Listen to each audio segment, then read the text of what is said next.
Hey, we're back with another episode of the On the Water podcast presented by Guidesly. Guidesly is a booking platform for fishing guides. There's a lot of great applications for it.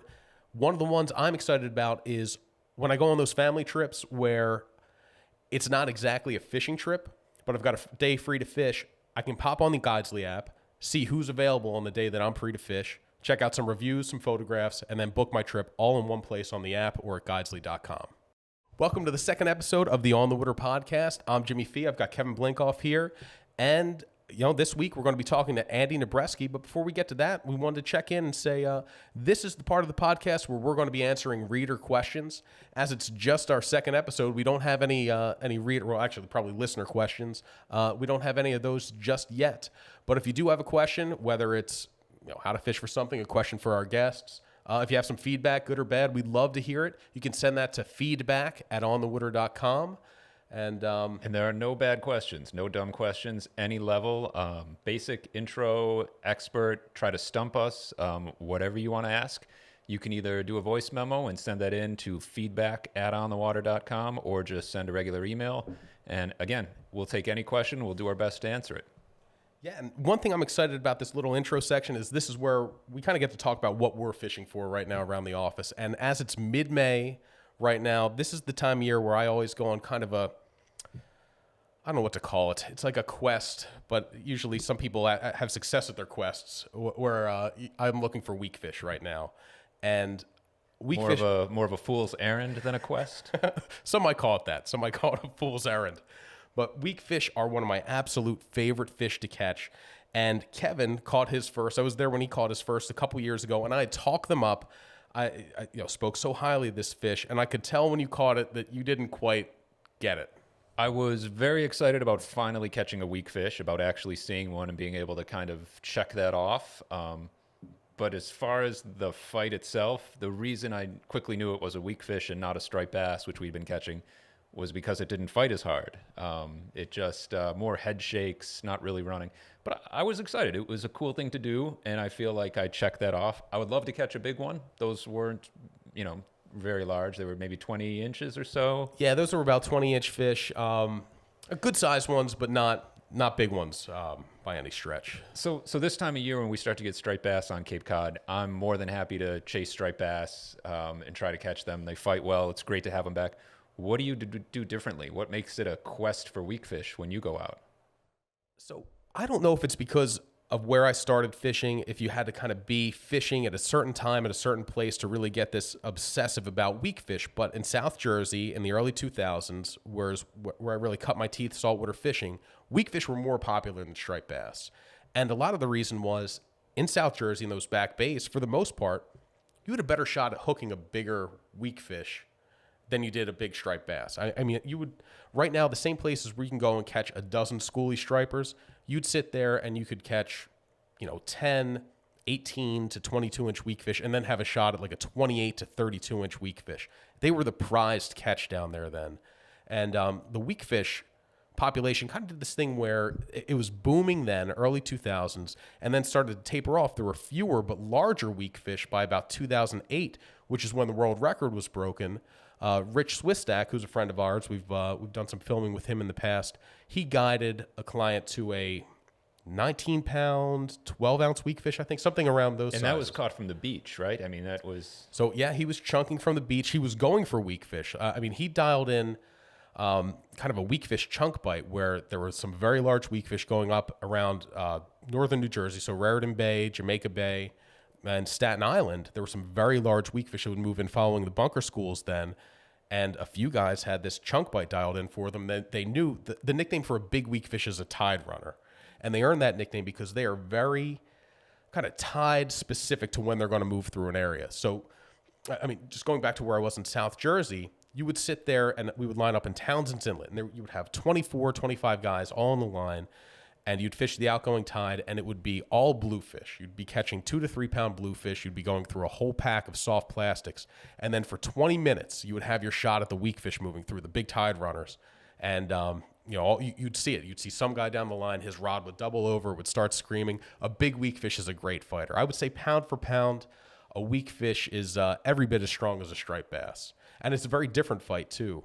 But anyhow, so Rich had this chunk bite dialed in where he knew that at a certain stage of the tide, they'd have their shot at a weak fish, and they had to treat them a lot more gently. I mean, a weak fish, they're named not for their strength, not because they're weak fighters, but they've got very thin mouths. So when you're fighting that on a heavy chunking stick, you really have to take your time with that. And that they had several teen-sized weak fish, and I'm forgetting the name of the guy that Rich guided to for the weak fish.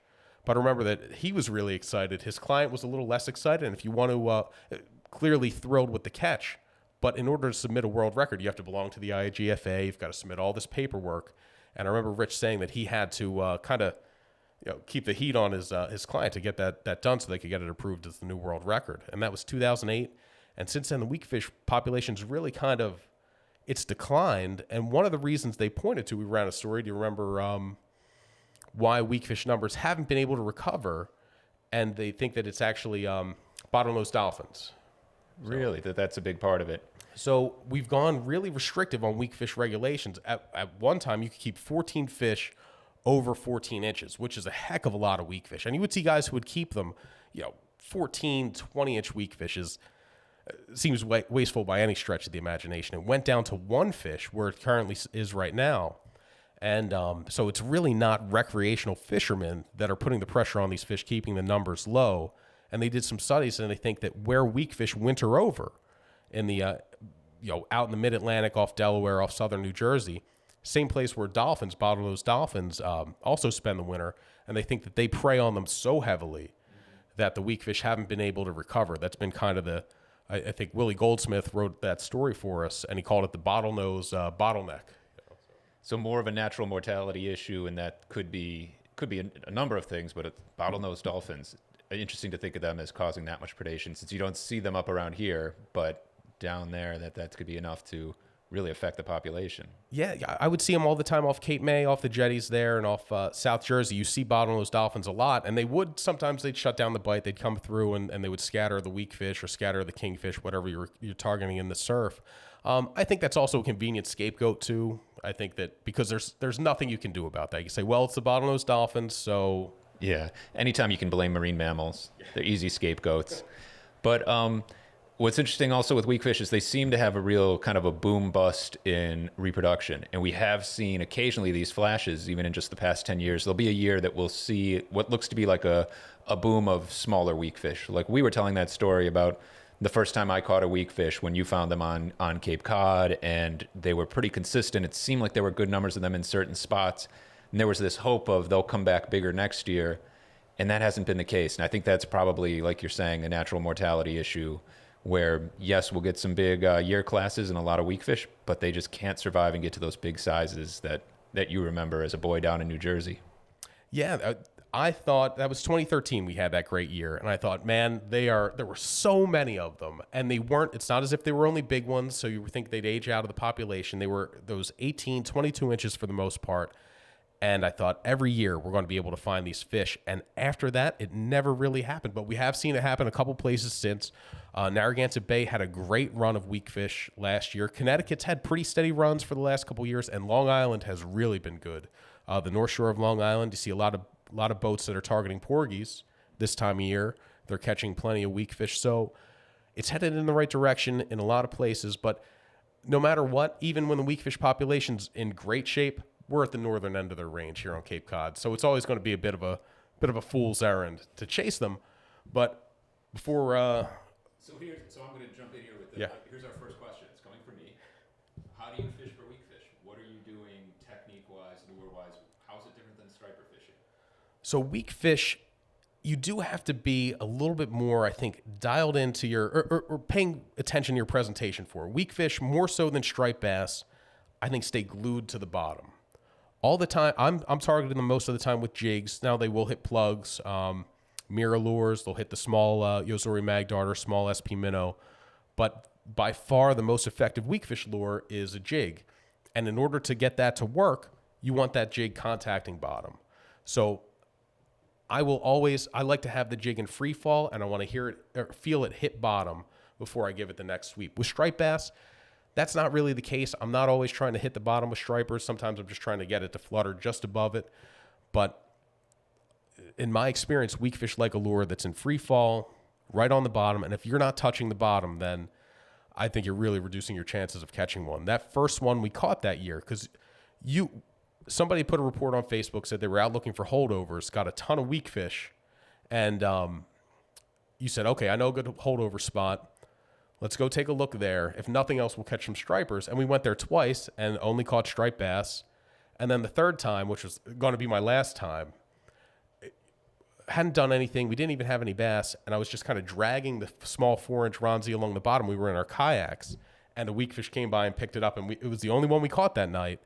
And that was just enough. We kept going. And I think the following trip where you caught yours, I think between the two of us, we probably had 15, 20 of them. I mean, we caught a bunch, but once it was like I had to remember, it had been 6-7 years since I'd really been on a good weak fish bite, and contacting the bottom is the biggest factor in that presentation.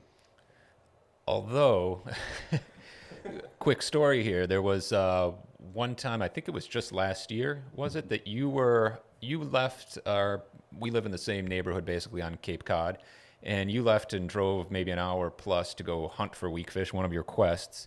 I went down to a spot right near in our neighborhood, close to where we both live, and I put on a pink clouser thinking, wouldn't it be funny? I'll go fish for schoolies. Wouldn't it be funny if I catch a weak fish here?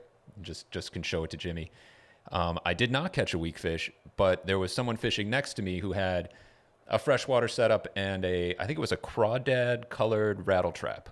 And all of a sudden he hooked a fish and brought it to shore, and I looked over and he looked at me and he said, "I'm not sure what this is." And I walked over, and sure enough, he had caught a weak fish on a rattle trap in Jimmy's backyard while Jimmy was somewhere out on a quest. Yeah, that was definitely a little salt in the wound. You sent me a text message. I remember I was putting my kayak up on my truck, tail between my legs. That might have been the night that I brought the sea worms down. I'm like, I'm going to catch them on sea worms. Oh, yeah. And I get a text from you, and it's just a picture of you holding a weak fish. And you couldn't just say, like, look at this weak fish. You had to be a little snarky about it. It did have 2 big slash marks on it, 2 wounds on it. And you said, any idea what causes these? And I couldn't, I had no idea what to say or how to react to that. There's been a couple things like that. Recently, just a week or so ago, somebody put on one of those, like, community Facebook groups, kind of letting his neighbors know. He said, "Be careful. I was out gardening and this fish almost hit me in the head. An osprey dropped it." He goes, "Is this some sort of trout?" And it was a weak fish. So, there's some guy, Jeff, in Westport, Massachusetts, who's having weak fish dropped on his front lawn. I'm spending countless hours. I haven't gotten one yet this year, but I feel like I'm closing in, I'd hope. Before we kick it to Andy and our interview, I do want to, weak fish were once abundant, and I always love finding kind of older wisdom, from fishing from days gone by in older books. I'm just going to read a quick segment from Reading the Water, which is a book by Robert Post, who basically he interviewed throughout this book a bunch of Martha's Vineyard surfcasters, giving accounts of the fishing from the 50s on up to, I think, the 80s. And this segment on weak fish shows you that at one time they were pretty abundant here. So this is, here's the segment here. The weak fish used to arrive regularly at Lobsterville Beach in July. Large schools would be herding bait toward the gently sloping beach, croaking sounds filling the air. Small broken back rebels were most often used to fool them. I've had some great weak fishing. I never remember hearing them before I caught them, but they're members of the drum family. The males have those modified swim bladders that they use to communicate during the spawning season.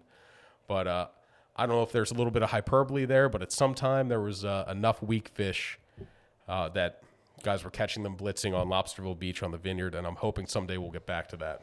All right. And hopefully we've got some listeners out there that have some questions about weak fish and other fish. Again, send those questions in to feedback@onthewater.com, voice memo or an email. Either way, if you send us a voice memo, we can just play that here on the podcast and do our best to answer your questions. All right, and here is Andy Nabreski talking about all the ways he finds free meals here around Cape Cod. What's going on, everybody? I'm Anthony DeCicci with On the Water, and this is On the Water podcast. We got Jimmy Fee, Andy Nabreski, and Adam Eldridge, and today we want to take a little bit of a behind-the-scenes dive into living off the land and sea, which is Andy Nabreski's column in the magazine, and is a series that's coming up that we're super excited about. So that's today's topic. We're going to let it just kind of take us where it takes us. And thanks for tuning in. Yeah, Andy, how long have you been working for On the Water? So I started back in 2002, almost 20 years now. Seems like it's flown by, but yeah, it's been an interesting ride. Met a lot of really good people, been to some really cool places over the years, and I've never actually been a writer, but for the past I think 9 years now, I've been writing the Living Off the Land and Sea. It's a monthly column in On the Water magazine. And it's mainly a cooking column, but we also delve into foraging, how to catch different species of fish, different things that are out there, opportunities for finding essentially free food that a lot of people overlook. And a lot of people have been interested in it, get a lot of questions on it. It's been a popular part of the magazine, and it's been a lot of fun to write. And I've learned a lot over the years doing it. Yeah, and I've learned a lot from you. I mean, I never was into anything kind of foraging related until I think you wrote a column on beach plums, and that was my first foray into it because it was something that you couldn't really get at supermarkets. I went out, I got the beach plums, I made the beach plum jelly, and that was when that was my first step into from there I went to wild grapes, to shell fishing, to all this stuff that and I think a lot of our readers comment on that they never thought about doing this stuff until they saw you recommended it in your column. Yeah, and the beach plums are actually kind of an interesting topic to get started on. They tried for years back in the 70s to cultivate them. There was hundreds of thousands of dollars in grant money given to different local farms, and they tried everything to try to cultivate them and making them into a crop that people could make money on. And it just never panned out for whatever reason. They just seemed to really thrive in really harsh conditions, and because of that, it's kind of a unique thing. Like if you want beach plums, you got to go out and you got to crawl around in the dunes and you got to find them and, fight old ladies off that are trying to get to them before you. It's a seasonal thing. It's they're around generally late August until middle of September is when they ripen. And pretty much any beach from Maine to all the way down to Maryland, they're not common, but certainly once you start looking for them, you'll find them. And it's just a very unique kind of wild fruit that's out there that not a lot of people are aware of, but it's a great resource. There's good years and there's bad years, but you hit a good year and you can load up pretty good on them. What's a ripe beach plum taste like, Andy? They're pretty tart. They're not necessarily the best when you eat them raw. They definitely need sugar added to them. They do have a plum-like flavor to them. The skin is kind of thick, almost like a Concord grape or a wild grape, and they're tart. But it's, I think, hands down the best jelly, beach plum jelly. Yeah, it's different from the grape jelly. Like it does have a little bit more of a kick to it, at the end. Like Andy said, it's real tart. It sounds like it's a sour fruit that's tough to find, and you have to really manipulate to make it taste good. That sounds awesome. No, Yeah. but it's a coveted thing, man. It's something that people, they keep their beach plum spots secret. I happened upon a little, I don't know whether you call it a grove or whatever. I found a bunch of them at one of my surf fishing spots along Cape Cod Bay, and I would go there and I would surf fish, and then I would fill up. The first time I found them, I filled up my plug bag with the beach plums, and I took them home and made jelly. Yeah, and that's kind of the cool thing is once you find a patch, it's kind of yours, and you kind of check up on it through the season, and there are not a lot of people out there looking for them, but you certainly want to get to them. The birds will pick them over as well, so you want to get to them when you can. But there's a lot of other things out there too that people just overlook. A few years ago, I started getting into what are called sea beans. Not a lot of people know about sea beans. I'd never heard of them until your column. Yeah, it's an interesting plant. It's the real name is Salicornia. They grow in marshy environments. Usually, you can find them in back bays, any place where you have that reed grass growing on the edge of salt banks. What do they look like? How can you tell them, distinguish them from the? It's a very unique looking plant. It's almost like little tiny asparaguses, and they grow in dense patches. They only get to be about 5 or 6 inches tall, and it's a unique taste. They're very salty, You can eat them raw, although I think the saltiness level in them makes them not that great raw. But they're crunchy, almost like, how would I describe them? Cross between like an artichoke heart and asparagus. Ooh, I like artichoke hearts. And a green bean. And you want to get to those when they're fairly young. The older they get a little bit tough. So generally from, let's say, June through August is kind of the prime time for that. And they're actually really good. I've never seen anybody else around here, we're on Cape Cod, picking them. And people give me crazy looks like I'm like stealing some sort of environmental resource, because it's like a pretty populated beach where I find them. Where'd you first hear about it? Like, what did you try this on your own, or had you heard about it So first? I first heard of it. It was about 6 or 7 years ago, and I believe it was somebody from Surfland Bait and Tackle up on the North Shore of Massachusetts. It's a great shop. We do the weekly fishing reports on our website, and we call around all the local tackle shops, basically from New Jersey all the way up to Maine. And somebody from one of the reports said, "Tell Andy the sea beans are ready."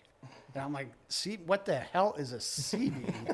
And I had to Google it. I'm like, oh, okay. And I read up on it, and it's a thing. It's like they're very popular in certain niche foodie markets. And another thing, they can be cultivated, but you don't get the level of saltiness in them when you grow them, like, let's say, in your vegetable garden. Now, do you have to soak them to get the saltiness to like a edible level? Or? Yeah, so what you want to do with the sea beans is you pick them, you clean them. You put them in a bucket of steam.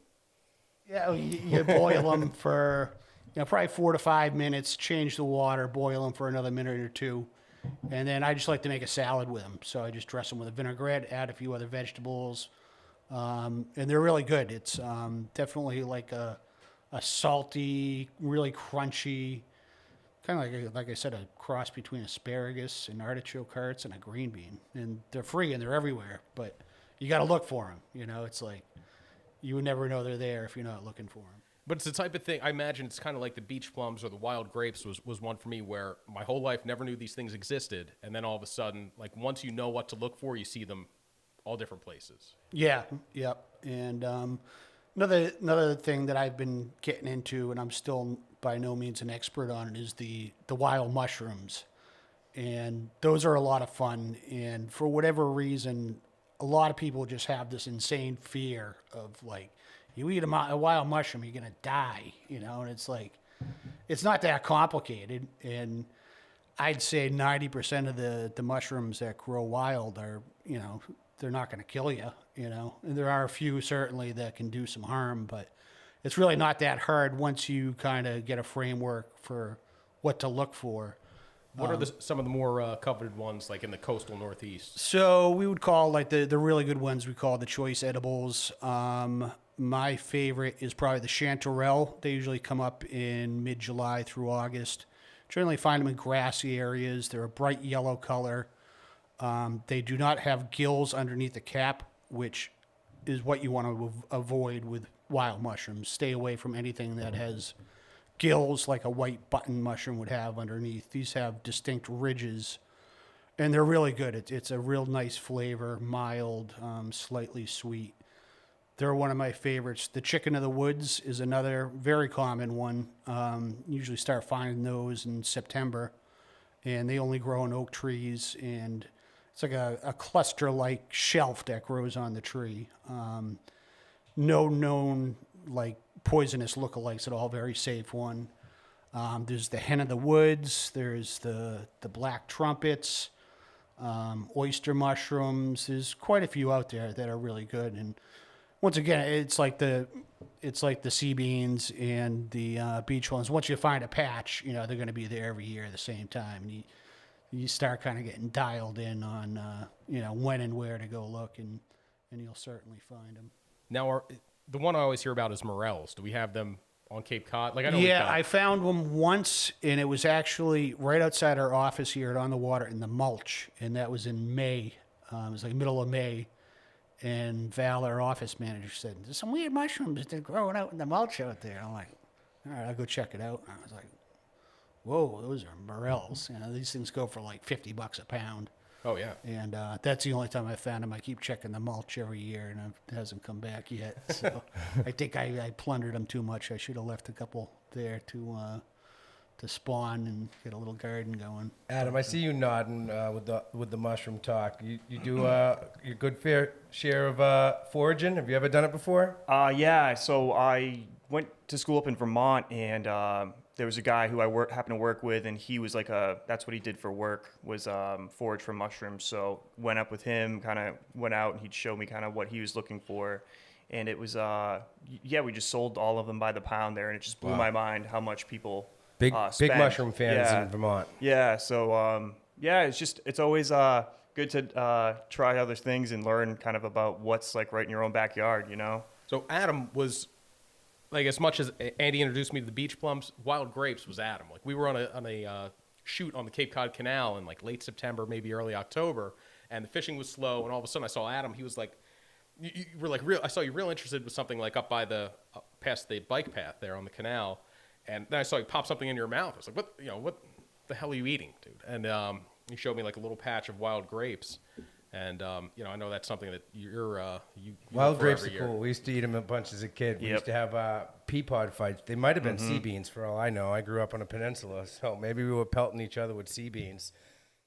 Yeah, those are probably my favorite, thing to forage is the grapes. I don't know, they're just like super sour, and there's like a way to eat them where you can like spit the seed out. Yeah. And like, I'm sure Cheech Yeah, knows yeah. the deal. Yep. Yeah, you spit those at your friends. That was pretty fun. Yeah. But Or such you, a- can such a- you can squeeze them and aim them at people. Yep. It's always a good time. It's such a distinct smell. Like when I'm surf fishing in the fall, like when you smell, it's a great smell when you pass It's a them, but it always really means it's like sweet the end of the smell. season's Yeah, coming. yeah, they're like, it that's when bums they're me out a rotting. little bit because it's like I smell it the most in my surf fishing spots in like late October, and here on Cape Cod, that's usually the beginning of the end. I always thought it'd be cool to do like a wild forage sangria kind of deal, end of the season. But I don't know. Maybe I can convince Andy to lead the way. Yeah, elderberries are another good one too. Usually find them late August. They're pretty prolific around the edge of cranberry bogs, and they grow in these like dense clusters. And they're tedious to pick, but you find one good bush, and you can fill a bucket off of them. They're the little ones, right? They're real. Yeah, tiny. they're small, kind of like the beach plums. You're really going to use those for jellies. I've made liqueur out of them before, make some booze, and actually comes out pretty good. It's supposed to be really good for you too. But, Elderberry, the elderberry jam that you make is unbelievable. yeah, It's really good stuff. You've I always gotten- I always try to load up on something that Andy wants so that I can trade for some of his jelly. It's good stuff. Dude, the bartering is a big part of the foraging, like being able to like get something that somebody else isn't going to put the work in to get and then trade it. I know you've been very successful. Yeah, I got a that friend, side. Larry Backman. He runs a boat out of Falmouth, does a lot of offshore fishing, and we do a lot of trades. I got a big vegetable garden, and he's very much a foodie like myself, and appreciates having fresh local ingredients. So yeah, I've traded like a gallon of lettuce for like swordfish steaks before, and it's I mean, I'm not too familiar with the exchange rate. That seems I don't know like if you're it's getting, fair, but yeah, you come back from a trip like that though, you got 200 pounds of meat. I think it's more about the exercise of trading what you have a lot of for something that you don't have a lot of, and it's really a lucrative game if you can tap into it. I mean, there's been some really good bartering that's gone on. I know Andy's gotten into it as we've talked about, but I lucked into one where this family's from Utah. They don't get fresh seafood, and I do. So next thing you know, he's like, "I'm going to fly an elk out to you," and I'm like, "Wait, what?" Because here's some black sea bass. yeah, exactly. No, literally, he came out, he caught black sea bass and loaded up. He actually got 500 pounds of fillets to bring home that lasted him about a year, and he basically flew an elk out to me in return, and I'm like, this was the best trade of all time. So now I'm looking for a hookup down in the Keys to get some stone crab claws, because at $30 a claw, it gets pricey real quick. Yeah, I got some of that elk meat. I can't remember what I traded for you, but we dickered something back and forth. It just keeps going. You just keep going. I got some fresh elk. What do you have? Yeah. Send it. Now the shell fishing, Andy, that's another thing that I've gotten into, and like every year I get a little deeper into it. How long have you been shell fishing? So I really got into that when I first moved down to Cape Cod, I was fresh out of college. I got my first, real job after college, but it was a pretty paltry wage, and Cape Cod's a pretty expensive place to live, and I had a serious fishing addiction, and I started running out of money pretty quick, so I was like, I can't eat out at restaurants anymore. It's just too expensive. And so I'm like, okay, I need to do all my own cooking. And then I really started getting into, okay, well, I live a half a mile from the beach. I can go catch a bluefish or a striped bass, bring that home, feed off it for 2 days. I saved $20 there, It's like, oh, I can go out to a bar tonight. I've been eating striper for the past 5 days, so I can afford to go out on Friday night now.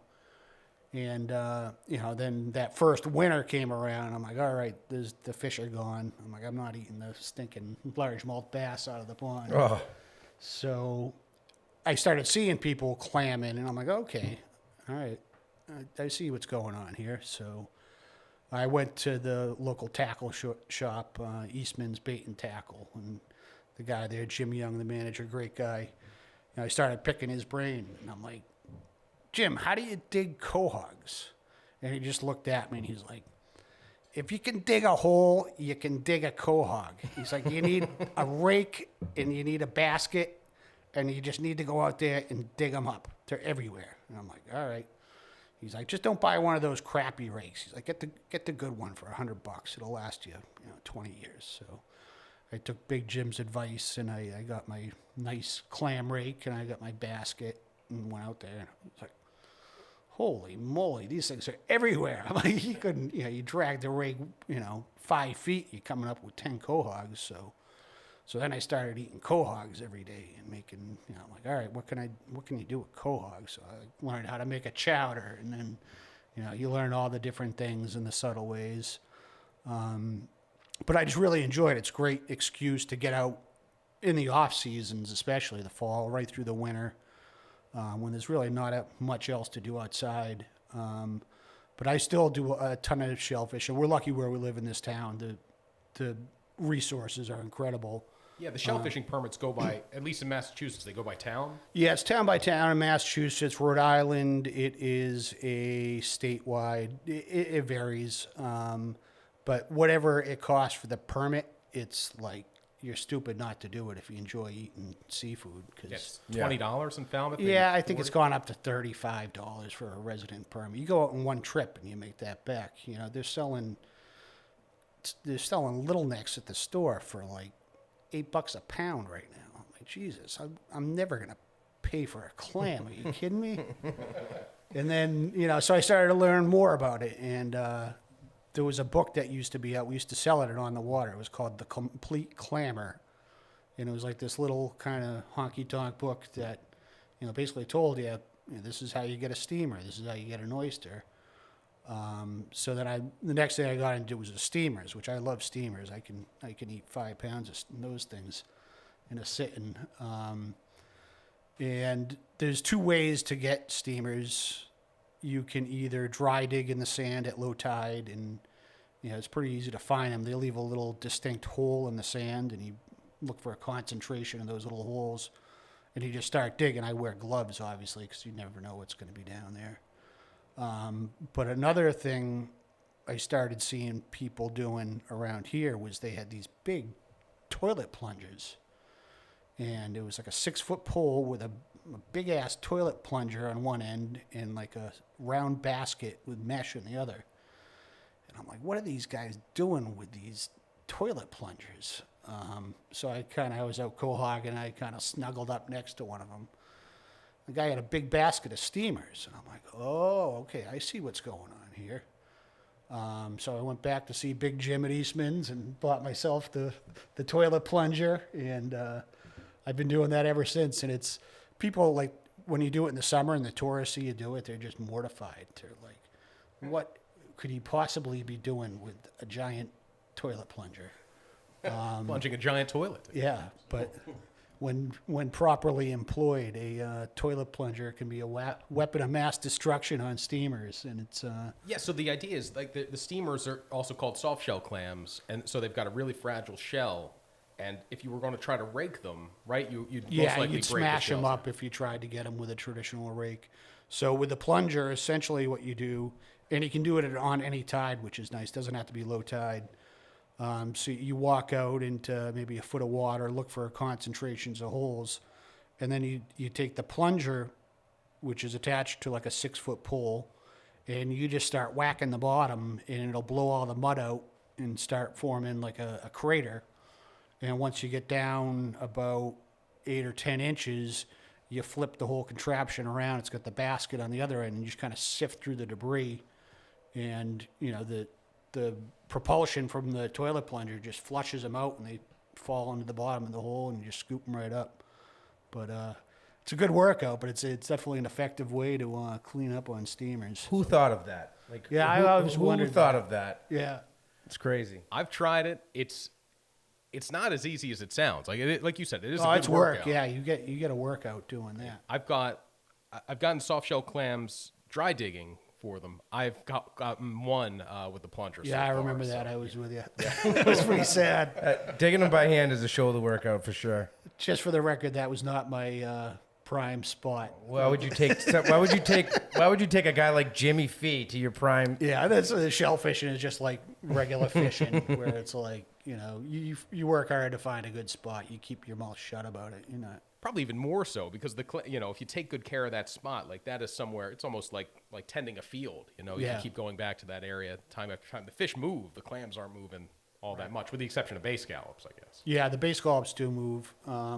Scallops. That's, Yeah, call them what you want. They're probably the best tasting thing in the sea. Is Best a bay protein out scallop. there, I think. Yeah, I mean, you can't beat a real bay scallop. They're selling for $50 a pound right now. Really? Yeah, and I haven't found them in a couple of years. My spots have kind of gone dry, but they're a lot of fun to find. And the way I get the bay scallops is they call it a hood. It's like a wooden box with a sheet of plexiglass on the bottom. It's got a metal hoop, and it's got a tarp that kind of comes in and makes it like a hood. And you go out there at low tide, and you put this hood in, and it floats in the water, and it's like a giant scuba mask. And you stick your head in the hoop, and you just cruise around, and they'll just be sitting right on top of the bottom. They don't dig into the sand like a clam, you know. And then you have a long-handled net with about a 6-inch diameter opening, and a long mesh bag, and you just cruise around, scoop them up, scoop them up, scoop them up, and once you get on a spot that has them, it's addictive. You know, it's like you can't stop. You're like, oh, I'm gonna walk miles, just, you know. Could you imagine being like a part-time resident where you have a second home on Cape Cod, and then the pandemic hits, and then you're like, "Hey, honey, come look, that weirdo's back again. This time he's got a plunger, and he's plunging around. Oh, hey, honey, come look, that weirdo's outside looking through some box into the water." Yeah, I get all sorts of questions with the looking. I just tell them I'm a marine biologist for Woods Hole, and I'm looking for box crabs. Send them on their way. I'm not going to tell them what I'm doing. You know? That's great. Years back when they were more plentiful, like the opening of bay scallop season was an event, right? Like there would be a lot of people that, since they are so, I mean, I only got bay scallops once. I say scallops. I know the divide is like Massachusetts. Like up here they say scallops, and then Yeah, New it's a Jersey, scallop. Philadelphia, everywhere else where they don't actually live, they're scallops. Yeah, that sounds about right. So let's call them what they are called where they're found. Whatever. Jim. But I guess it was like a big event for people that they would, I talked to my friend Dave Ross, who lived on Nantucket. I one of think my it surf still fishing is a buddies. big deal over there. Yeah. Nantucket in the It is here the too vineyard, in Falmouth. because that's Are where guys the- still getting I don't know. decent I don't know numbers if you of ever them? noticed, but I'm always like suddenly absent, like out sick on October 1st because that's the season opener, and I go out every year in the opener, Yeah. and there'll be 30, 40 guys out there lined up waiting for sunrise. It's like the only time you ever see a shellfish constable around is on the opener. Wow. They're checking them, but And do some guys still have a decent measure of success with it? Or? yeah, there's the guys that snorkel for them with a wetsuit. You can really clean up.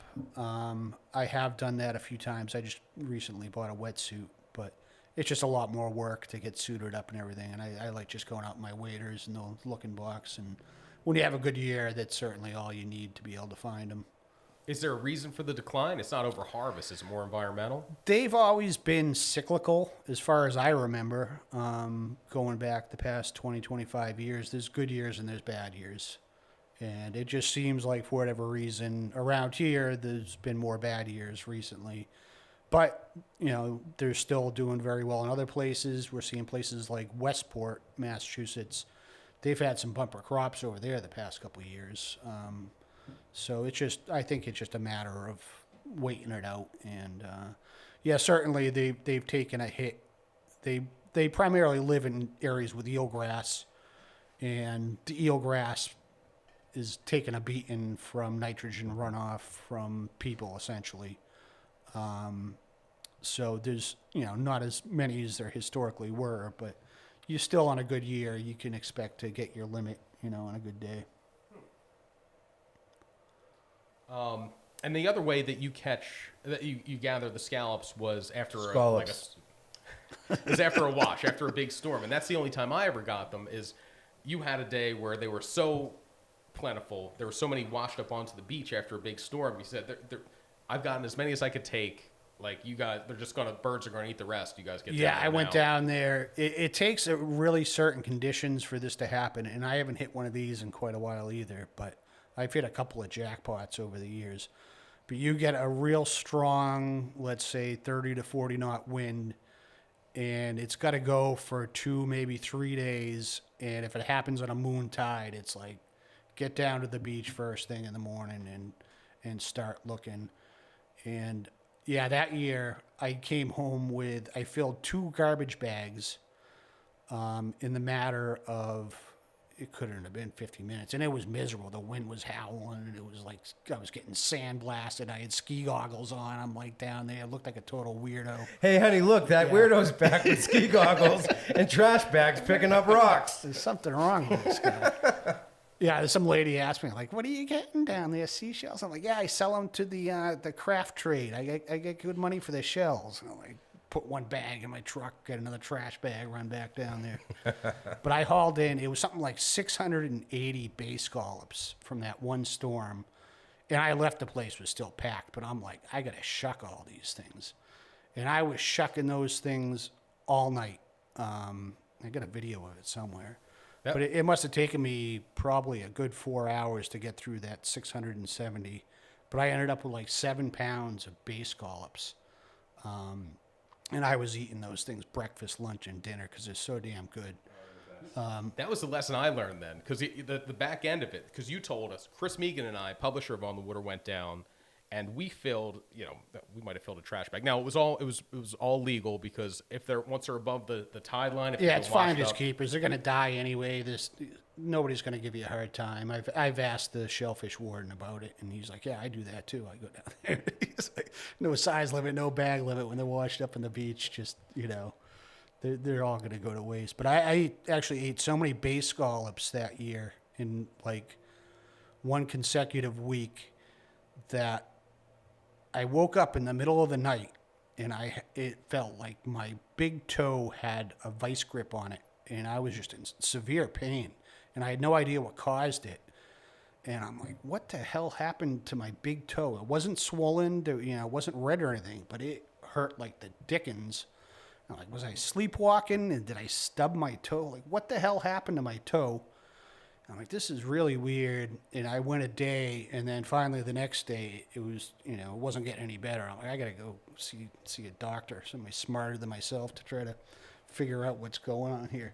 I eat so much bay scallops that I forget what kind of acid it is, but it built up to the point where it caused gout.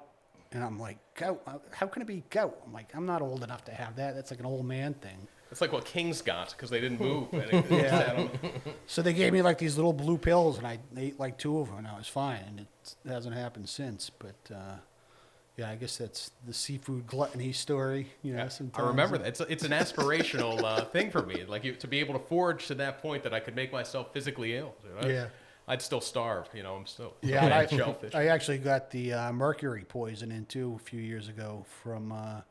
had a couple real bang up trips out in the canyons and just came back loaded with Mercury. mercury. It was swordfish, it was big eye tuna, and it was tilefish. And same thing, I just pigged out for like a week straight. And I had a doctor's appointment, and I had to get blood work done, for the cholesterol. And I'm like, hey, can you throw a mercury test on there? And yeah, sure as shit, it was through the roof. I had to stop eating fish. Living off the land and sea stuff. It's a hard racket. 6 months, right? That you couldn't eat. Like, the fish on there are like pike, tilefish. Yeah, they were tunas. like, don't eat any pike. Or I'm like, pike? Who the hell's eating pike? But yeah, it's the larger offshore fish are the culprits. The tilefish are actually really high in it. Yeah, I've read it's the Gulf tilefish more so than the Atlantic tilefish. At least that's what I tell myself. But I did read that the Gulf tilefish seem to have Gulf of Mexico tilefish have a higher concentration of the mercury than the Atlantic ones. Swordfish are higher in mercury. Swordfish too, right? is loaded. Yeah, sharks, even the tunas, the bigger tunas. Yeah, so basically what happens is those heavy metals, the mercury accumulates from the plankton on up, and then you have those top-level predators where they eat so much of the bait fish that have it, and they live so long, or so much longer that it gets to a high level. And then, of course, we're the predators above them. And do you remember what the limit is? I've had mine tested. I remember I was borderline. Yeah, I was about 2.5 times the threshold. It's like, I forget what, it's like one. You could tell the temperature in his eyeballs. I was up there. I was starting to glow. And I didn't have any side effects, although I did get some like tingling in my fingers when I was sleeping at night, which I don't know if that was connected to it or not. I mean, that's consistent with heavy metal stuff, right? Yeah. Kinda... But after 6 months, we tested it again. I'm like, oh, game on. I'm going to let's go kill some tuna again. But I do try to be more careful now, although, if one thing doesn't get you, something else is, so I don't worry about it too much. But yeah, I've heard of 2 other people that I know have gotten mercury poison. One guy got it from striped bass. He was eating striped bass every day for an entire season. And he actually had some side effects. And I got another friend this past fall got it, and he believes he got it from tautog. He said that's the only thing he could think of that he was, eating in excess. Yeah. That's interesting. I don't think of tog as being one of those fish that would have mercury. I mean, they're eating the crabs. I mean, I guess Yeah, they're slow. They're slow growing. They're old, so it builds up, and it could be you just got 3 or 4 bad fish, or who knows. But yeah, certainly something to be aware of. Yeah, I love tog too. Yeah, the FDA, I mean, they put out recommended servings, how much of each type of fish you can eat per month. I think striped bass, or per week. Like striped bass is the one I know off the top of my head. I think it's like 1 serving for an adult male per week, and then like children and women. I think the recommendation is like either eat it once a year or don't eat it at all. Something. But that's for the PCBs, I think, as much as it is mercury and other stuff. We'll have to fact check this. Why bother? Let's roll with it. It sounds good to me. The On the Water podcast is brought to you by Guidesley. Are you looking to book a fishing trip with a renowned, hand-picked expert? Guidesley has the best guides and the best destinations. Whether you've never fished before or you're a regular, take the guesswork out of it and allow their guides to put you on the best catch of your life. Search and book your dream trip now on Guidesley.com or download the app Guidesley Fishing Trips. So of the fish, Andy, I mean, the ones, including the ones that have given you mercury poisoning, what's your favorite one to eat? Oh, there's so many tasty fish out there. Bay scallops, hands down, top of the heap. God's balls, I call them. They're so good. They're delicious. The best. They are the best. After that, I would probably say the best piece of fish I've ever eaten was a piece of pumpkin swordfish. And for those that don't know what a pumpkin sword is, it's not any different than a regular broadbill swordfish, but up here in the Northeast, about maybe 1 out of every 100 swordfish caught will have an orange coloration to the flesh. And it's believed they get that from eating a certain kind of deep sea red shrimp that leaves the pigment in the meat. And for whatever reason, they seem to be a lot fattier than regular swordfish. So there's a noticeable difference in flavor between them and the a typical white swordfish. I don't know if it was the cut or I don't know if it was just that particular fish. It's the only time I've ever had it. It was gifted to me by my friend Larry Packman. It was just like butter. It just melted in your mouth, and it was delicious. And I love swordfish. Fresh caught swordfish stuff. Fresh caught swordfish. So much of the stuff you get in restaurants and supermarkets, it's all been frozen. Don't let them kid you. There's no. There's a noticeable difference from a fresh there's- caught swordfish. There's There's no nothing more like it. harpoon swordfish or dayboat swordfish. That's all a crock. But you get the fresh stuff, and it's incredible. And there's actually one cut that a lot of people don't know about. Cheech knows The about. collar. The chop. The chop. The swordfish chop. Oh, heaven. You serve it. It's cut off of the collar, kind of where the head meets the body of the fish, and it actually has a bone attached to it. If you cut it out just right, it looks like a veal big chop pork almost. Yeah, like a big pork Tomahawk chop. pork chop. And it's probably the fattiest part of the fish. And I think I'm going to go get a couple this weekend. They're the best. if you can find them, Yeah, they're real tough to Clam Man find. usually has them. Yeah, they're I the haven't only s- place I've ever seen them at sold at a market. I haven't seen him there recently. He has been carrying cod cheeks down there, which I've been. Jimmy's a big cheek guy. Big into cheeks. Love Cod the cheeks are awesome. Dude, there's swordfish. I mean, there's only two of those chops off each fish. It's Yeah. got to be an expensive cut. Yeah, and a lot of people don't realize it's there, and they throw the whole head away and waste the best part of the fish. But a swordfish chop is, that's. What's your favorite fish, Jimmy, to eat? Man, I go back and forth on this. I would say I really like the Acadian redfish. Tilefish is good. I think tilefish is a really, it's crabby almost. Yeah. It kind of has a crab Yeah. flavor to it. I mean, they're a really deep water fish. They're living 500 to 1,200 feet. I haven't noticed a distinguishable difference between the blue line and the golden tilefish in terms of flavor. The smaller fillets, I think, are a little bit better than the real big ones. It's almost universal across fish. Veal of the mud. Adam, what's your favorite? I'd have to say black sea bass is definitely up there, and I'd want to say winter flounder is superseded fluke. Yes, for winter me. flounder. That's hands down. Winter flounder over fluke all day long, and fluke is delicious too. See, I didn't know that. I grew up fishing South Jersey, so it was always fluke were our flounder. We called flounder down there, but I never ate winter flounder until I moved up here. Yeah. And I figured it would be pretty similar. They are so much better. So It's different. sweeter.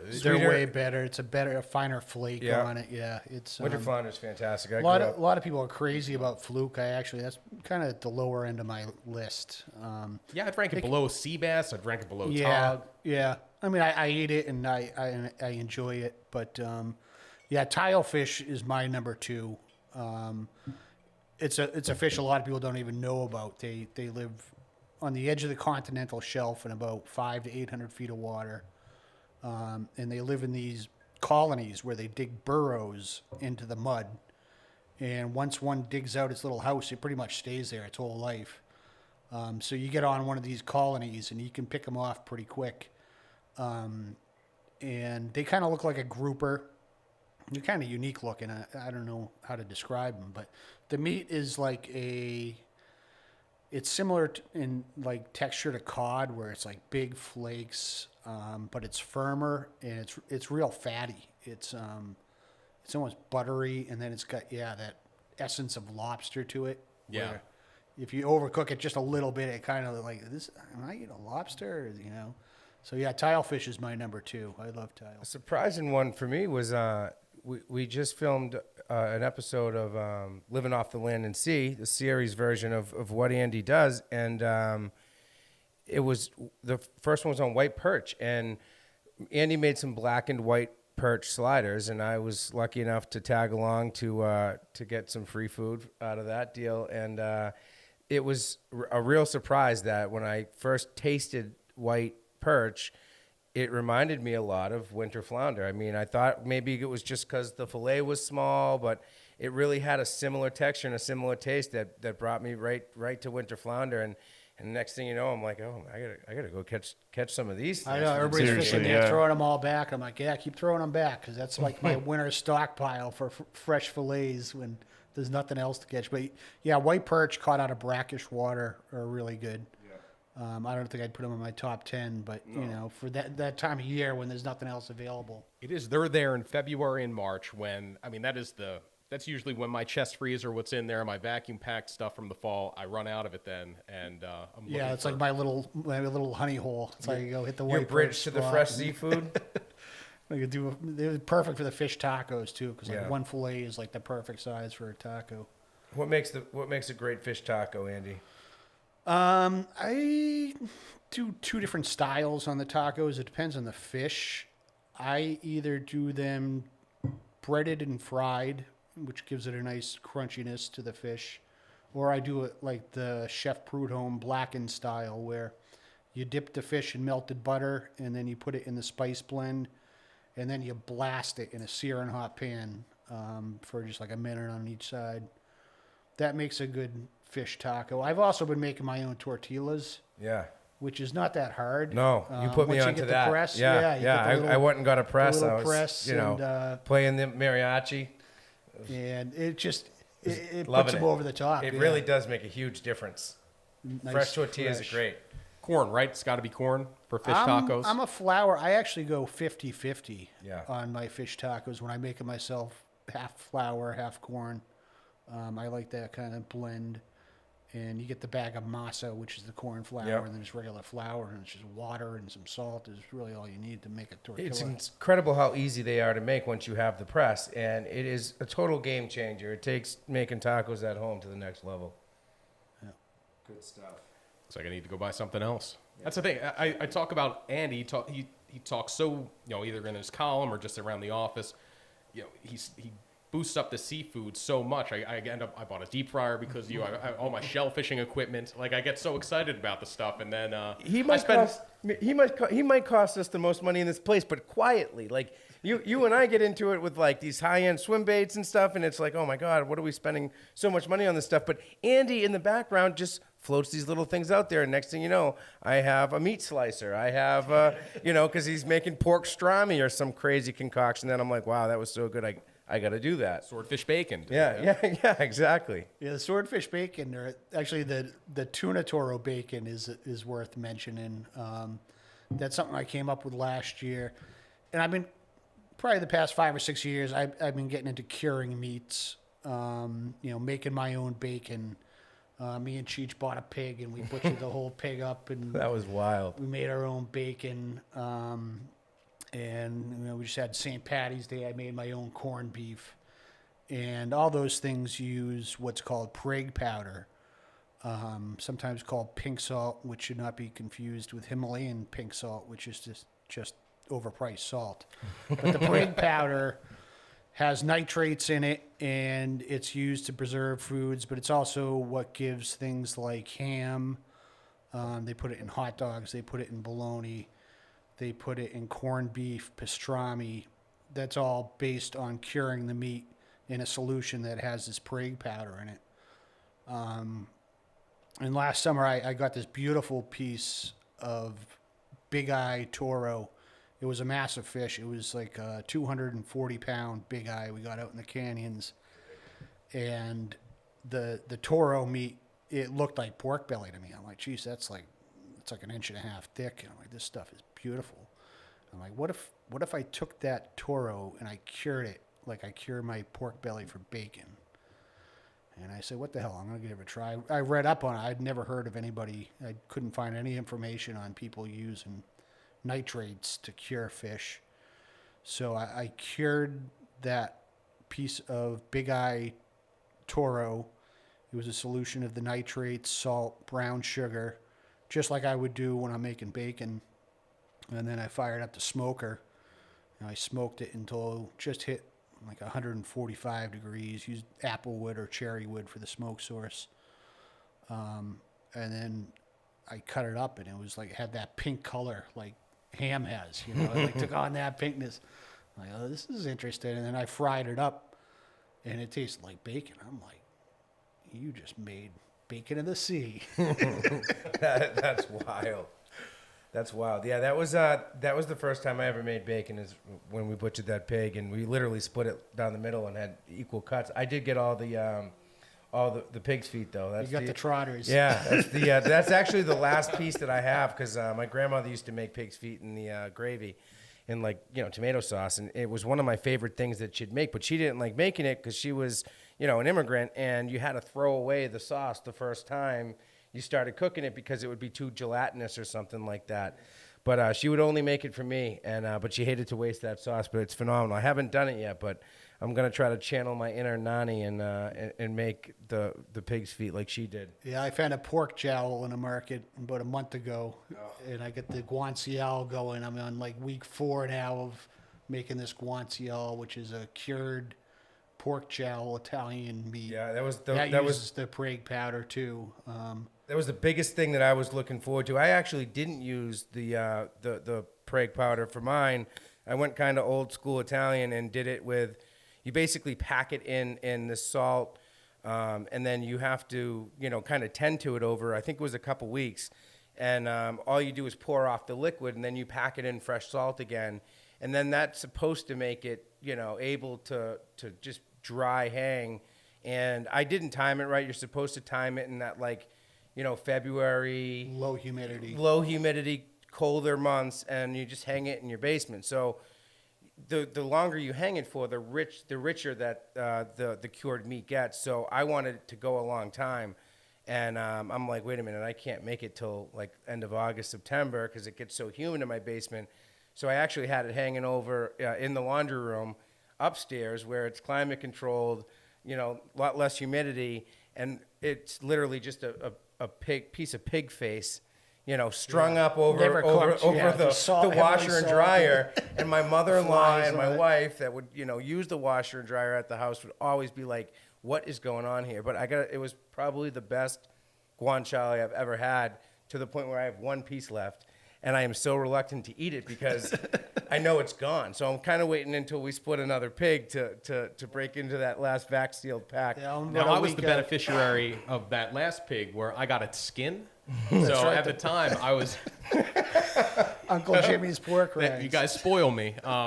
So I got the skin because Uncle Josh. Now there's a rumor they're coming back with the pork rinds. They did put out the freshwater baits last year at ICAST in 2021, but I got confirmation on that from the source actually at ICAST. I don't know if we're allowed to break that here. Yeah. But so they stopped making pork rinds. They were the best trailer you could put on bucktail jigs, just being a natural material. The flutter in the water was unreal, but they stopped making them. And my stash, I hoarded them at the end when they made that announcement, and it's getting pretty low. So I go, I'm going to make my own. And Andy gave me a big Ziploc bag full of pigs. It's still in my chest freezer. It's waiting for the next power outage to just stink up my entire house. I haven't dug into it. There's actually a how-to on making your own pork rind on Outdoor Life that I've printed out. I have it ready at my house, and that some weekend when there's nothing else to do, I'm probably going to dig into that and make Uncle Jimmy's pork rinds. That's hilarious. A guy actually came up to the booth at the Reese's show and was like, "Hey, is Jimmy here?" And I'm like, "No, he's not. He'll be here tomorrow." He's like, "Oh, well, I won't. I have a whole case of pork rind in my car that I was going to sell him for, a pretty decent, a fair price." And I'm like, he actually would have loved that. I've made my love of pork rinds very well known. Every time I can slip it in the magazine, I'm like, I wish Uncle Josh would make their pork rinds again, So hint, hint. But they are. I guess they are. They got my letters. So, Adam, as the producer and cameraman on a lot of our shoots, especially, and you do all the filming with Andy for the Living Off the Land and Sea series, you kind of walk backwards into a lot of delicious meals, man. What's been your favorite over the years? I think it's a toss up. Andy introduced me to blue crabs. I had never had them, and it's kind of a life-changing moment, I'd say. They're just so delicious, and I'd rank them higher than lobster, honestly, in taste. Agreed. I know they're a lot of work, but it's totally worth it for anyone who hasn't tried it. But the sablata recipe that Andy showed me during during the lockdown and stuff, I really like that a lot. It's something about it. It has there's some steps to it, but I've replicated it a few times. You made it? Yeah, for friends and family and stuff like that. I make it often too. That's one of my favorites. That's a Portuguese dish, right? Or is that Italian? Yeah, I first heard of that from Charlie Soares, who's an old timer, writes for us, great guy. He's Portuguese. And somehow we got to talking about eating mackerel, and I'm like, you know what? I keep trying, and I'm just not crazy about mackerel. He's like, oh, let me tell you, when I was a kid in New Bedford, they used to be this place, and they make this big thing of sablata, and you could smell it from 4 blocks away, and it was wonderful, and it was the best. I'm like, wait a minute, what did you say, sablata? He's like, yeah, they called it sablata. And I'm like, okay, I'm going to look this up because I need an idea for something to write about because I'm running out of ideas. So I'm looking it up, and I'm like spelling it like Sablada. I'm like, there's nothing coming up. And so the next day I finally called him. I'm like, Charlie, like, do you know how to spell that? Because like I can't find any recipes for this sablada. And he's like, let me call you back. Let me go down to the bank. The lady at the bank knows how to spell it.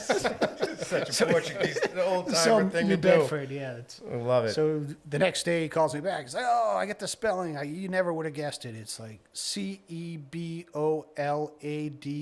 Cebolada. And I looked at him, okay. Oh, and I found a couple of recipes that were like in Portuguese, so I like translated them.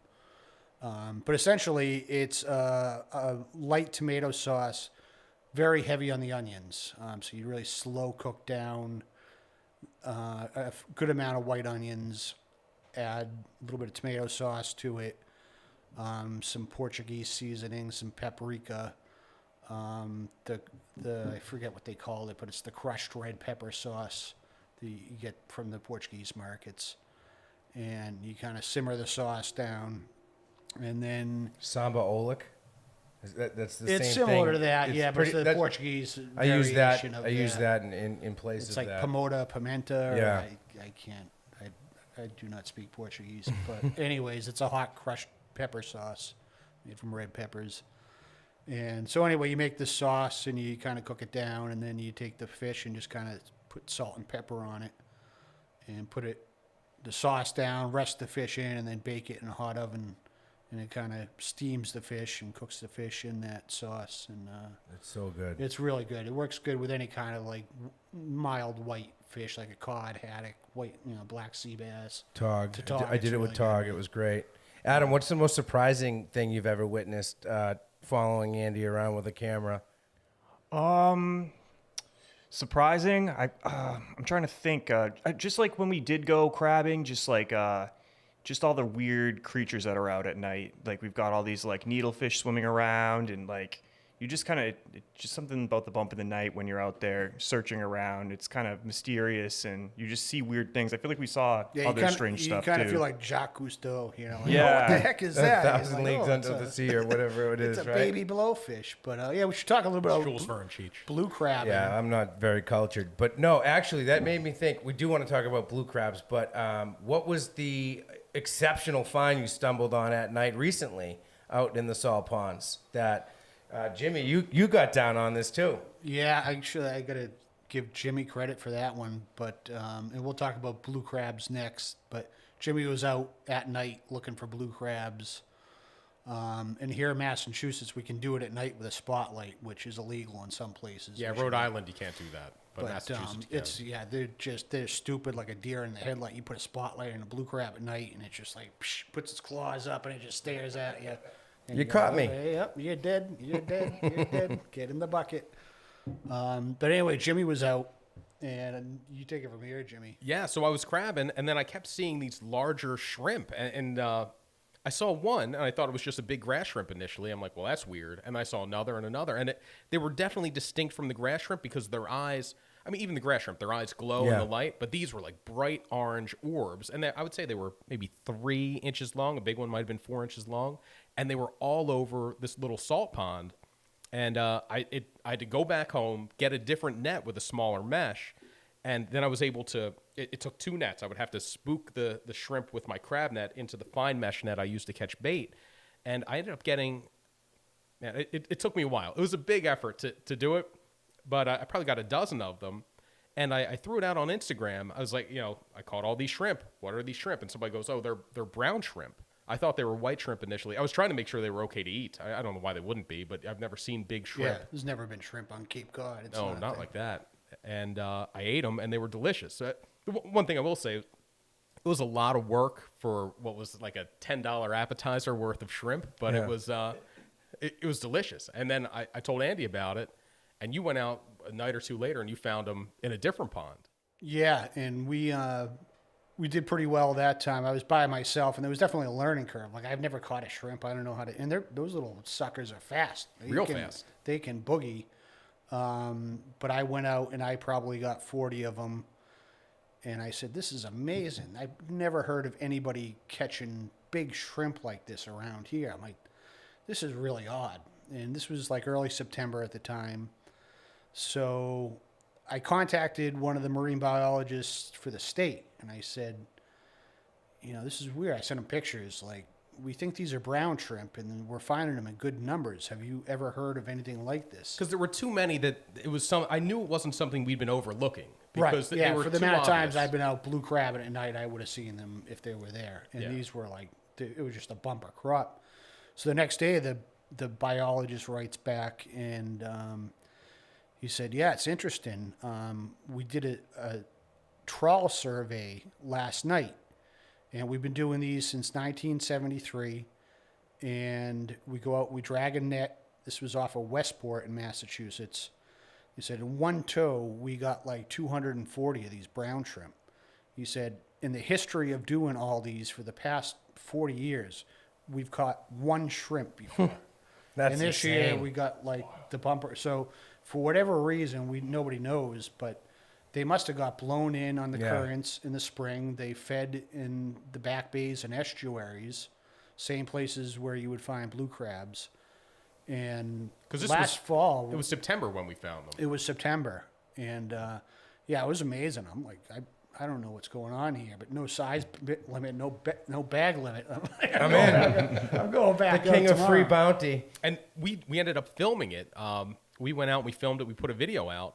And when we released that video on YouTube, there were YouTube commenters saying, oh, that week, back in September, we found a bunch of, I'm a commercial fisherman, saw a bunch off Montauk. They were on the east end of Long Island. They were in Connecticut. They were in People came Westport. out of the woodwork. People said they were catching stripers that were coughing them up, and all sorts of people were like, "Yeah, we've never seen them here." But So is this like more of an offshore species that, something must have spun in just right, with the wind just right, tides just right, or? I think it's a southern species. It was the Atlantic brown shrimp, which is more common. I mean, Cape Cod's the upper range, but a lot of things have Cape Cod. As a northern range, you don't see it here just because one occurred. Everything's moving north, it seems like. But yeah, it must have just been, like Andy said, some sort of storm or anomaly with the currents that pushed them all in. But they're pretty common, I guess, from New Jersey south. Wow. Mid-Atlantic and everything southeast. seems to be sliding a little further north. I mean, where I grew up in Hull, fishing Boston Harbor, we never could catch black sea bass. You didn't even catch them by accident. Now there's, some spots where people can go and catch, a keeper black sea bass on a regular basis. So, and then we see triggerfish up here a lot more common than we used to. yeah, stuff's definitely sliding north. And, I want the cobia to come north. They're making their way. It's a fun I mean, fish. I got a photo this last summer. The guy that rents the bottom floor where I keep my boat, he's the uncle of a friend of mine. He's always my eyes to let me know if my boat's blowing down the river in a storm when I'm not around. But in any event, he sends me a text message. He says, "Hey man, check this out. I caught this, at the beach at the end of the street." And I'm like, "Oh man, guy caught a 30-something inch cobia on he was soaking a bunker chunk." I remember that picture, man. That was incredible. Yeah, I'm like, bring more of those up here. Yeah, I know of 2 or 3 caught on the Cape since I moved up here in 2008. Was it Nat Shockley caught one on a bunker chunk along the Elizabeth Islands? it seems like every year for maybe the past 10 years, you hear about a handful of cobia caught around here. But yeah, stuff's definitely slide north. It's becoming more reliable off New Jersey. Yeah, like they can it target used to it. be. It was a They can real. target 'em They down can there. target them. Yeah. We'll see them around the bunker schools. That's awesome. Oh, I want to get. It's funny. Like I would love to go south and catch a cobia, and that would be very meaningful. But catching it like a New Jersey cobia would somehow, Really because that's cool. where I grew up Yeah. fishing. I want to catch a New Jersey red drum in the worst way. Yeah, that stuff's cool. I'm a fan of global warming to an extent, I guess. bring those fun species north, but don't take mine away. But transitioning from the shrimp, like blue crabs, which is why we ended up finding them. That is, like Adam said, that's probably my favorite, shellfish to go out and catch and then cook. I do that maybe every other week in the summer. Yeah, they're pretty much a staple in my diet from like June through September. But Yeah, a lot of people don't realize it, but Cape Cod is like the northernmost part of the blue crab range, but we have a ton of them around here. And really all the way down to Jersey and south to Maryland. You know, people think of Maryland as the blue crab capital, but there's certainly no shortage of them around here, and they're super easy to catch. Yeah, that night. So it took me a while to figure out how to catch them here. I had I would set the old crab motels now they're prohibited, the big commercial traps in Massachusetts. But I would set mine back when it was legal. I would do the hand lines, and I was never getting them during the day. And then Andy finally took mercy on me. He goes, go at night and go here. And then that was like going at night made all the difference. Yeah, they come out of the woodwork at night. You know, they're hiding during the day, but at night they're coming right up to the shoreline, cruising around looking for food. So yeah, essentially you just put your waders on, you get the biggest flashlight you can get your hands on, which I have bought a $300 flashlight just for blue crabs, but that's a story for another day. I mean, that pays for itself after what, 2-3 trips? They are It's so worth good. it. Oh man, But they're yeah, you excellent. go out at night and you'll see them everywhere, and you just use a long handle net, 6-foot net. You want something with sparse mesh on it. You don't want like a net you would use to net a striper. You want a fast net, something that you can move Yeah, fast you need to be able to underwater. scoop it quick. Because they scoop. They're quick. But you go out there, scoop them up, and yeah, I try to go out on like a Friday or Saturday night, and you know I'll get my 12 to 15 crabs in no time. But the biggest thing is picking all the meat out of them. It's tedious, you know. It's why I like having the weekend where okay, I can sit down on Saturday and pick all the meat. But you get quite a bit of meat out of a blue crab. I figure you get about quarter to a half a cup of meat out of each one. Yeah, I'd say it adds that's up right. quick, you know. Yeah, especially with the claws and everything. And I mean, if Yeah. they're big enough, you can even get the leg meat out of them too. Yeah, I picked the meat out of pretty much everything. But yeah, I eat a lot of blue crabs, and you know, I don't know if I like them more than lobster. I love lobster, but the price is right. You're getting them for free. If you haven't noticed, that's the topic with Andy. If it's free, it's Yeah. for Andy. See, it's my eternal quest to find a free meal. I love it. But they're big up here too. Like that's the one thing you think of Chesapeake in Maryland is like the epicenter of the giant, the big jimmies is what you call a male blue crab. That's where Big Jimmy likes his big jimmies. But up here, I got an 8-inch point to point because when you measure a blue crab, you measure it. They do have a minimum size. It's 5.5 inches in Massachusetts, and 5.5 inches in Massachusetts. So point to point, my biggest is 8 inches, and I was going to save that shell. I was going to figure out how to mount it, and then my daughter smashed it. So Yeah, that's a monster. I don't know if I ever got it was a big one. It was 7 7/8 Yeah. inches, but I feel okay rounding it up. Andy, of all your foraging and hunting and gathering and fishing, what's the strangest thing you've ever eaten? Oh God. Let me think about that. There's been a few doozies. It seems to happen to me like at least once a year where I go on a fishing trip and we're out in the boat and you're like, we're gonna knuckle the tautog on this trip. And I can't wait to make a big chowder. And you get out there, everything's perfect, and you're like, there's no fish here. And it's like everybody's quiet on the boat. You're like, this isn't what I was expecting. And If that only happens to you once a year, you're doing all right. That Yeah, happens to me but- like every week. but then you catch something weird, somebody like, oh, I get a conger eel or something weird. And you're like, yeah, I want to try to eat one of those. So I've been through a few of these now, and I haven't learned. I keep doing it. But interesting story was the oyster toadfish. It was like I said, we were out tautog fishing in the fall, Buzzards Bay. Got off to a super slow start, and then I caught.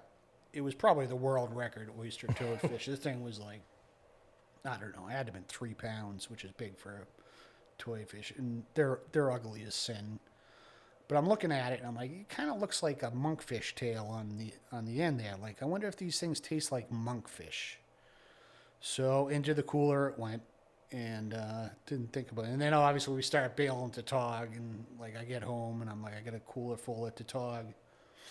And then there's one oyster toadfish in there. And anytime I keep fish, I like to ice it down for, if you can let it ice 4 or 5 hours, even longer, it just makes it easier to cut when it comes time to fillet them. So it was on a Sunday, and I had some time, so I'm just going to let those fish sit on the ice, get nice and chill, so they'll cut up real nice. And, getting ready for dinner, I got to fillet all those fish, so I'm pulling them out. And I do all the tautog first, and then I get to the oyster toadfish. I'm like, I kept this damn stupid fish, now I got to eat it, I've always said, you kill it, you eat it. Like, I'm not into killing animals for the sake of killing them. That's the rule. You're going to kill it, you're going to eat it. Yep. So here I am, I killed it, this stupid thing. I should have got it mounted, but... Still would have to eat it, though. So, like, I'm going to try it, Like I said, it kind of looks like a monkfish tail on that. So I pull this thing out of the cooler. And like I said, it had been in the cooler on ice for 5 hours. Still alive? Yeah, I put it on the cutting board, and it starts to squirm and wiggle. And I'm like, As soon as you start warming up. I'm like, I don't like cutting a fish when it's alive like that. That's how you Good cut way to yourself. cut your hand. So I'm like, I gotta ice this thing. And I'm not talking about putting it on ice. Like, I gotta put this. I gotta kill this. Tell me son you of a shot bitch. it with a 22 round, please. Close. So first I'm like, I'll take I grabbed a 9-inch heavy duty chef knife out of my drawer, and I just lined that thing up on the cutting board, and I brought that knife down. And it was like this thing had a helmet on it. It was, it bent the tip of the knife, and it didn't even go in. It just slid off to the side. I'm like, holy crap, this thing's got like a steel-plated head. Then I'm thinking, I start looking around my yard, and it's like that scene in Pulp Fiction where he's in the pawn shop and he's looking for the way to kill the guy. And I'm like, there's a shovel. I could go the shovel. There's a hammer. I could try going with a hammer. What else? There's a 2x4 that would work. And I'm like, wait a minute, I just got a brand new high velocity 22 caliber pellet gun. I called it. I didn't know this. I did not know this, by the way. I knew it. This is awesome. So, like, what better way to do it? So I put the thing down on my lawn. The dogs are playing with it and whatnot. I'm like, get out of here, you dogs. Get the pellet gun loaded up and put the shot, square between the eyes. And sure as shit, the thing's dead now. It's, like, motionless. But then I put it on the cutting board, and it's just, like, the slime coming out of this thing, it was, like, it just started, like, coming out of its skin. This thing is sliding all over the cutting board. It's slimy as hell.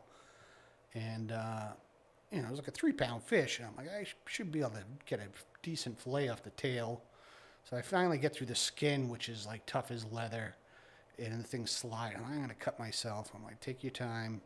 So I finally get these like 2 little nuggets of meat off of this 3-pound fish. And they're kind of like gray and soft and mushy looking. And they're kind of slimy. And I'm like, well, I got to eat it. So I cooked it up, and it was not good. I'm never going to kill a toadfish again. Let those ugly bastards go. How about you, Adam? What's the strangest creature you have consumed? That's a good question. I don't know. We did a few weeks ago this like weird fish Friday, or what did we call it? Something like that. We're eating seafood oddities. Seafood oddities. Yeah, seafood oddities Friday, and it kind of got competitive. Who could outlast who in eating certain things? But I think tapped out quick. Yeah, You have the weakest stomach known to man, by the way. I dry heaved on the smoked kippers. I thought they were I good. thought those were good. I thought they were I thought they were delicious. tasty. I was like, wow, this is a snack. Yeah, but I forget which one that you picked up from wherever you got it. It was kind of weird. It was the texture of it was really bad, and it had a very sour taste to Is it it. the baby octopus? Yeah, I the think that- octopus fetus that you guys ate? It might have been that, or it might have been There was something the else. squid, too, the tin squid. Maybe it was a squid then, because it was definitely not one I'd go back to. But Wasn't it like real thick? The squid? I like the squid. it was a little chewy, right? Yeah. It was from one of the Humboldt squid. I still got some dehydrated squid up on my desk. You can try that. You can keep the squid. I'll have a kipper. Yeah, right. Cheech? I don't know. I eat a lot of weird stuff from just, my grandmother used to make just wild stuff. I mean, sweetbreads and tripe and it's all kinds of stuff. I don't really know of anything that was, really weird. Things that my friends thought were super weird, I kind of thought was kind of normal, but I don't know, kind of with the whole if you shoot it, you got to eat it premise. Grew up hunting with my father, and, sometimes the pheasant hunting wouldn't be that good, and it's like, oh, there's a squirrel, I'm shooting that, and then I'm like, oh man, now I got to eat squirrel. So just weird stuff like that in a lot of parts of the country isn't too weird or whatever. So nothing too crazy. I ate a squirrel once, but I've never eaten a possum. No, but somebody has. I'm glad you brought that up, because there's a striper fisherman out there who recently ate possum. It is one of my, not that I have favorite poaching stories, because they're always kind of sad. It's good that the poachers got caught. It's a shame that it happened in the first place. This but was this down is in the Hudson River? Is that where? Yeah, this is down in the Hudson River a couple weeks back in the spring. So the wardens down there were doing kind of a sting operation. There was a lot of widespread poaching going on as striped basses are running up the river getting ready to spawn. But when they were making one of the busts, they found somebody who had a possum over an open fire that the guy he admitted to. He shot it in the parking lot, and then while he was, I guess, in the midst of poaching his striped bass, he got a little hungry, so he threw the possum on the grill. It's so weird. It looks. We posted the picture on Instagram. It looks heinous. It is, but the comment section did not disappoint. Andy had one of the top comments on there. Andy's on Instagram. You can find him at Living Off the Land and Sea. And his comment was, that possum looks fire emoji. Anyone get the recipe? And then somebody comments back, poached delicately in East River sludge, then sprinkled with meth and finished in the open flame. So other good comments were Bob the Garbage Man wrote, Mikey Bronx at it again. What a cut up. Somebody, B. Runnels wrote, lot of haters who've never had parking lot possum. And it kind of goes on from there. But, Oh man, that's wild. that was, You got to be pretty desperate to eat possum. or curious. Yeah, I don't know. I Especially don't want to when you have a speculate. bunch of poached striped bass. Right? Yeah, I think that Should says it eat- all. If you've eat got the some, evidence. some undersized striped bass, you could have easily thrown on that shopping cart grill. that Maybe they had going. maybe we're all missing out, and it's delicious. Some good What do stuff possum eat? ticks. Yeah, I think Supposedly they they eat ticks. No, I think they just eat trash and get hit by cars. That's what they do. Okay, well, we can look this up. But anyhow, thank you very much for tuning into this podcast. If you want to see more of Andy Nabreski's foraging and fishing and hunting adventures, you can find him on Instagram at livingoffthelandandsea.com. And also, we've got a new series coming out. I mean, we've produced a few videos over the years of Andy blue crabbing, oystering, catching the steamers or the piss clams, which is the other name for them. And we've got kind of a more official series coming out this coming spring, beginning with the white perch episode. Andy, you want to tell us a little bit about the series real quick? Yeah, so this is sponsored by Bubba. Always been a big fan of their knives, and they were looking for this kind of water to plate kind of type video work, which we've been doing for years. And we're like, oh, this is a good fit. We're already kind of doing this, so let's team up with Bubba. And we're going to produce a series of videos called, based on living off the land and sea, different things to go out there and find and collect, how to bring it home, and then what to do with it and how to cook it. And should be interesting. Can't wait to see it, and I hope I can pull a Cheech and tag along for some of the tasty vittles. Yeah, always up for a free meal myself. Anybody know where I can find a possum? Oh, in your trash can, dude. Gross. The On the Water podcast is brought to you by Guidesley. Are you looking to book a fishing trip with a renowned, hand-picked expert? Guidesley has the best guides and the best destinations. Whether you've never fished before or you're a regular, take the guesswork out of it and allow their guides to put you on the best catch of your life. Search and book your dream trip now on Guidesley.com or download the app Guidesley Fishing Trips.